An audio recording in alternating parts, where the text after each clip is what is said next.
I'm Chris Herzog with Stokes Herzog Realty. Thank you so much for being here.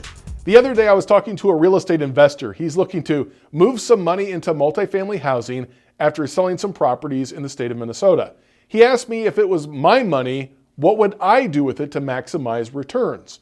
And I told him this: buy as many doors as you can afford. Now, before I forget, if we can help you buy, lease, or sell commercial real estate, including multifamily housing, log on to StokesHerzogRealty.com, hit the contact form, and we'll sit down and talk about your next real estate project. Okay, buy as many doors as you can afford. Why did I tell my new investor friend that? Well, when you talk about multifamily real estate, there are a lot of numbers out there to analyze. We talk about cap rates, internal rates of return, cash on cash return, debt coverage ratios, yada, yada, yada. But I believe as a commercial real estate agent and advisor, the most important number for you to know is how many doors the property has. And here's why. The more doors your apartment complex has, the more likely you are to be guaranteed good financial performance despite the number of vacancies. Now look at a duplex. If you have both sides rented, everything is great. But if one tenant moves out, you're now at 50% occupancy. The same goes for a fourplex. If two tenants move out, until you can replace them, you're at 50% occupancy.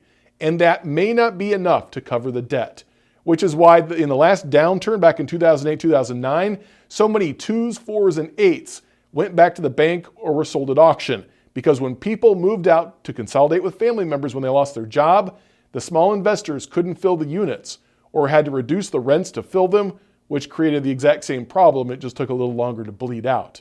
Now, there's a reason why the big guys who know what they're doing aren't building small units. They're building giant, big, massive apartment complexes.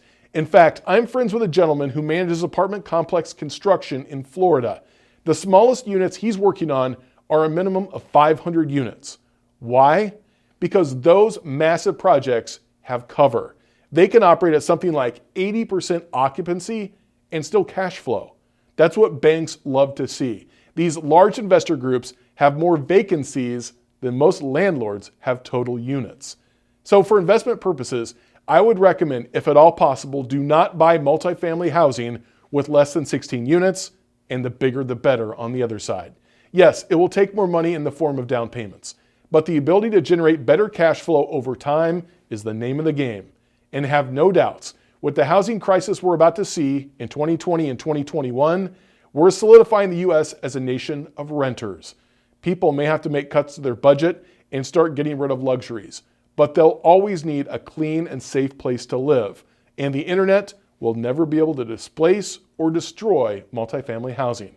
Now remember, if you want to get wealthy, I'm talking about massive generational wealth that cannot be destroyed, you need to get into multifamily housing and real estate. If you're serious about buying or selling investment-grade multifamily housing or any other commercial property, be sure to contact me today at StokesHerzogRealty.com. We'll sit down and talk about how we can help you with your next real estate project. I'm Chris Herzog. Thanks so much for watching.